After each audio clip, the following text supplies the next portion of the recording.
dormi. Voilà, hier j'étais tellement fatiguée, je suis rentrée à 1h du matin et je me suis reposée un peu quand même si c'est pas la grande forme, genre grande forme, mais bon, ça va. Donc je vous ai dit que j'ai vécu une situation hier qui m'a extrêmement choquée, et sauf que j'ai fait un statut et vous savez que c'est pas dans mes habitudes de dénoncer les gens ou de dire des choses pour nuire aux gens. Je suis du genre, j'encaisse tout en permanence. Je suis toujours en train d'encaisser, encaisser. Mais du moment où quelqu'un s'attaque à mon travail devant mes employeurs, là, ça marche plus. Ça marche vraiment plus. Donc hier, j'avais prévu de faire une story time pour vous raconter un peu ce qui s'est passé. Jusqu'à ce que la personne vienne encore ce matin me provoquer. Je déteste la provocation. Ne me voyez pas calme, vous croyez? Je disais que ne me voyez pas calme et que j'encaisse tout ce qui m'arrive au quotidien. Dieu seul sait ce que j'ai vécu jusqu'ici, que je n'ai jamais bronché. Dieu seul sait ce que j'ai vécu jusqu'ici avec mes amis qui, pour la plupart, ont tort, mais je n'ai jamais bronché ni dénoncé quelqu'un. Dieu seul sait. Donc, ne prenez pas mon humilité tous les jours pour une faiblesse. Ne prenez pas mon humilité pour faire comme si vous allez m'écraser ou me monter sur ma tête. Jamais de la vie. Si je reste calme et humble, c'est pas... J'avais pris la résolution de ne jamais me prononcer face aux futilités comme ça.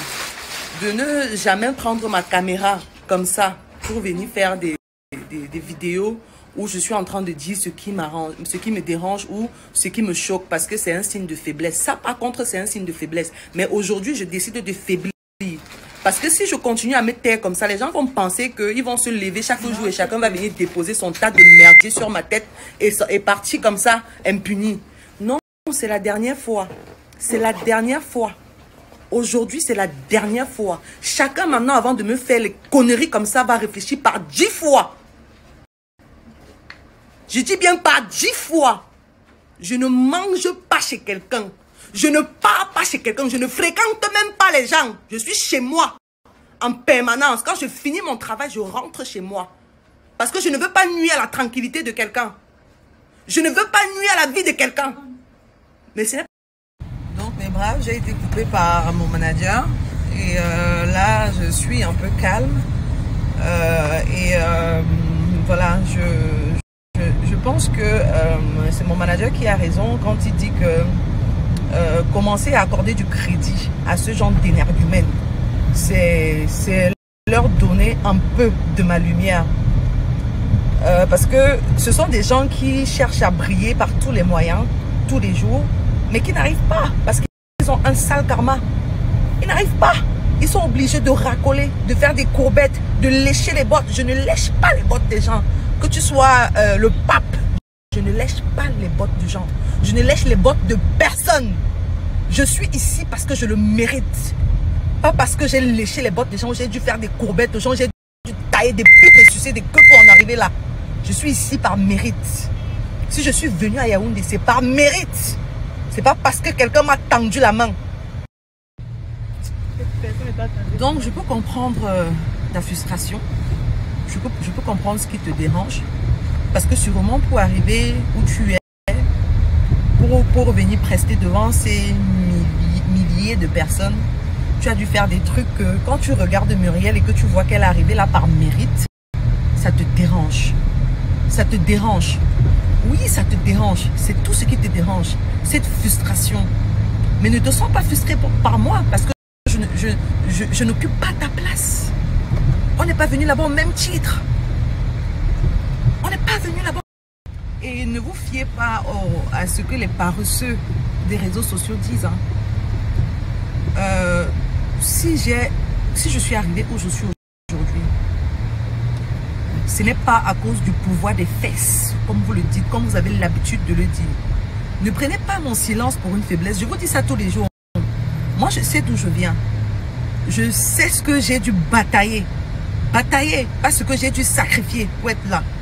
Je sais comment je me suis battue pour être où je suis. Ne vous méprenez pas. Ne vous fiez pas aux inepties qui se disent sur les réseaux sociaux tous les jours. Mon parcours, c'est un parcours de guerrière. Je suis une guerrière. Je me bats au quotidien contre moi-même, avec moi-même et pour moi-même, pour être ce que je suis. Je n'ai jamais, je dis bien jamais eu accès à quoi que ce soit à cause de mes fesses. Jamais de la vie. Je dis bien. Donc le jour où tu vas faire les choses par toi-même, c'est-à-dire que tu veux organiser ton concert, tu décides même d'organiser ton propre concert à toi. Je dis pour toi, hein, sans l'aide, si je ne savais pas quel genre de personne tu étais. Je croyais que c'était du bluff, parce que j'aime faire ma propre opinion sur les gens. Mais là, tu m'as montré tes limites. Et c'est vraiment pitoyable. Le jour que tu vas organiser un événement par toi-même, c'est-à-dire que tu ne fais pas le racolage derrière les gens pour qu'on te soutienne, comme tu as l'habitude de faire, pour qu'on vienne à ton événement et que tu vas remplir des salles. Frérot, reviens-moi et on en parle. Parce que moi, je me lève. Bon, bref. Je ne pourrais malheureusement pas vous raconter ce qui s'est passé hier. Parce que mon équipe me l'a empêché, me l'a interdit. Donc, voilà. Je ne sais pas jusqu'à combien de temps je vais tenir. Parce que ça me ronge. Je ne sais pas jusqu'à... Je ne sais pas si je pourrais tenir même jusqu'à ce soir. Parce que ça me ronge. Mais la suite des événements dépendra de ce que cet énergumène-là viendra me répondre. Parce que je lui ai fait un message. Il a quand même eu le culot de venir corriger mes fautes de français. C'est pas le français qui paye mes factures. Je suis désolée. Je ne suis pas française. Je suis camerounaise, je suis banja. Si tu veux corriger mes fautes, viens corriger mes fautes dans le fait. Viens corriger mes fautes là-bas. C'est pas le français qui paye mes factures, bro.